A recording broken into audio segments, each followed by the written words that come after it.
संपादकीय news channel में आपका स्वागत है और मैं हूं जर्नलिस्ट डॉक्टर हरीशचंद्र लखेड़ा। अपने पाँव में कुल्हाड़ी कैसे मारी जाती है यह जानना है तो कांग्रेस को देखिए, ये कांग्रेस से सीख सकते हैं।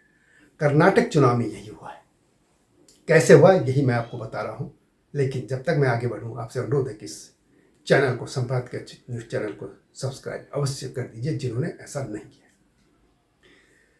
विधानसभा चुनाव चल रहे हैं, आपको मालूम है 10 तारीख को वोट पड़ेंगे मई को और 13 को रिजल्ट आएगा, यानी अब बहुत कम दिन बचे हैं। यह माना जा रहा था कि भारतीय जनता पार्टी में जिस तरीके से टिकट वितरण और उसके बाद जो असंतोष हुआ, एक ही कारण और दूसरा एंटी इनकम्बेंसी, इन कारणों से कांग्रेस आगे दिख रही थी। इस पूरे चुनाव में ये तो और सर्वे भी आ रहे थे कि कांग्रेस बीजेपी से आगे, और यह माना जा रहा था कि पिछली बार की तरह कांग्रेस और जनता दल, जो देवगौड़ा जी का जनता दल है, वो सरकार फिर भी बना सकते हैं, ऐसा कुछ हो सकता है। लेकिन कांग्रेस ने अपना जो घोषणा पत्र जारी किया, उसके बाद पार्टी पूरी बैकफुट पे आ गई। कांग्रेस ने कह दिया कि पीएफआई और बजरंग दल पर बैन लगाएंगे यदि वो सत्ता में आते। पीएफआई पे तो ऑलरेडी केंद्र सरकार बैन कर चुकी है, उसको लगा चुकी है, अब आप क्या करेंगे। जाहिर है कि कांग्रेस ही कहना चाहती थी कि वो बजरंग दल पर बैन लगाएगी, और इससे पूरा का पूरा सिनेरियो बदलता दिख रहा है। लोग कितना गंभीरता से लेंगे इस मुद्दे को चुनाव में, ये देखने की बात है। लेकिन अभी कांग्रेस डिफेंसिव है, बैकफुट पे आ गई है। ये दो बातें समझने की है। पीएफआई जो पूछ ले इस भारत को इस्लामिक कंट्री बनाना चाहता है, जबकि इस्लाम के नाम पे ऑलरेडी उस तरीके की मानसिकता के लोगों को पाकिस्तान दिया जा चुका है।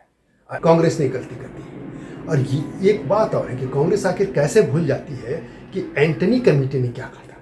एंटनी कमेटी ने यह कहा था कि कांग्रेस लगातार इसलिए हार रही है कि वो बहुमत को इग्नोर करके मुस्लिम तुष्टीकरण कर रही है। और इसको जो एंटनी जैसे वरिष्ठ नेता, जो केरल के मुख्यमंत्री भी रह चुके थे हैं और के सेंटर में कई मिनिस्ट्री करा और डिफेंस मिनिस्टर भी रहे, उनकी ये रिपोर्ट थी और उसको भी नहीं माना इन्होंने, और आज फिर वही कर दिया। सवाल है कि एक तो दोनों की तुलना गलत है, और दूसरा यदि आप बजरंग दल की बात भी कर रहे हैं तो चुनाव के टाइम पे कर दिया, घोषणा पत्र में जारी कर दिया, और उससे क्या हुआ गया है कि पूरा सिनेरियो अब जाति का जो पहले माहौल हुआ था आरक्षण के बाद, अब वो धर्म पे आ गया। और कांग्रेस को समझना चाहिए कि धर्म के मामले में, कोई उछालने के मामले, तो बीजेपी के सामने वो कहीं टिक ही नहीं पाएगी, और वही काम किया बीजेपी। तुरंत प्रधानमंत्री ने मुद्दे को हल्ला पकड़ लिया। उन्होंने बजरंग बली के नाम पर वो नारे भी लगाए वहाँ सभा में और कहा वोट दीजिए इसी पे, और कांग्रेस से भूल गई। और ये भी पता होना चाहिए कांग्रेस को कि जो अंजनाद्रि पर्वत है वहीं हनुमान जी का जन्म माना जाता है, यानी जो कर्नाटक क्षेत्र है वहीं हनुमान जी का जन्म होता है। और उससे बजरंग दल, हालांकि दोनों का कोई मतलब नहीं है, बजरंग दल एक संगठन है, उनके नाम पे बनाया गया है, लेकिन बीजेपी तो उसको बुला रही है। और कांग्रेस को यदि जवाब भी दें तो वो दे भी नहीं पा रहे इसका जवाब। तो ये कांग्रेस ने चुनाव के टाइम पे ये गलती करती कि पीएफआई से इसकी तुलना करना ही गलत था। वो बिल्कुल ही देशद्रोही संगठन है, और उसके कार्यकलाप उसको देखेंगे तो वो तो बड़े खतरनाक है। पूरे भारत को इस्लामिक रंग में रंग देने के लिए वो काम करता है, और पता नहीं अरब सभ्यता कहाँ से वो पाकिस्तान जैसे लोगों से पूरा फंडिंग देता है। बजरंग दल कौन से पाकिस्तान से फंड देता है, किससे?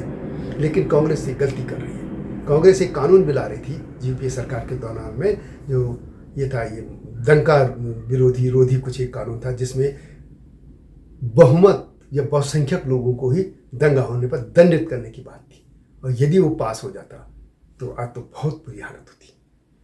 ये चीज़ें कांग्रेस भूल रही है। आखिर कांग्रेस मानसिकता से ऊपर क्यों नहीं आ रही है कि उसको समभाव तो दिखाए।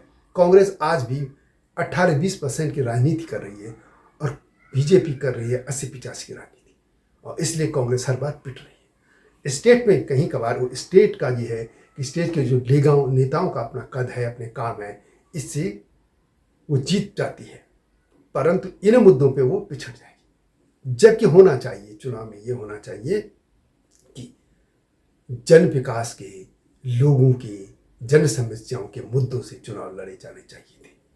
लेकिन ये धार्मिक तौर पे बनाने का श्रेय कांग्रेस को जाता है। जबकि इससे पहले आरक्षण का जो मामला था, आरक्षण पे जो बीजेपी ने, सरकार ने मुस्लिम आरक्षण खत्म करके और जो लिंगायत बोका लिंगा को जो बांट दिया था उनमें, उससे पूरा वहाँ पे जातीय समीकरणों पे और उस पर चुनाव जा रहा था।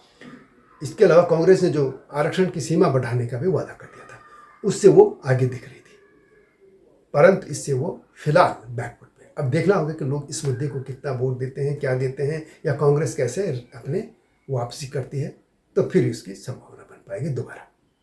तो कांग्रेस को, जैसे मैंने पहले कहा कि पाँव में कुल्हाड़ी मारनी है तो कांग्रेस से सीखी। तो ये वीडियो कैसे लगी कमेंट में अवश्य लिखें, और संवाद के न्यूज़ चैनल और मेरा जो हिमालय लोक चैनल है उसको भी देखिएगा, शेयर कीजिएगा वीडियो को।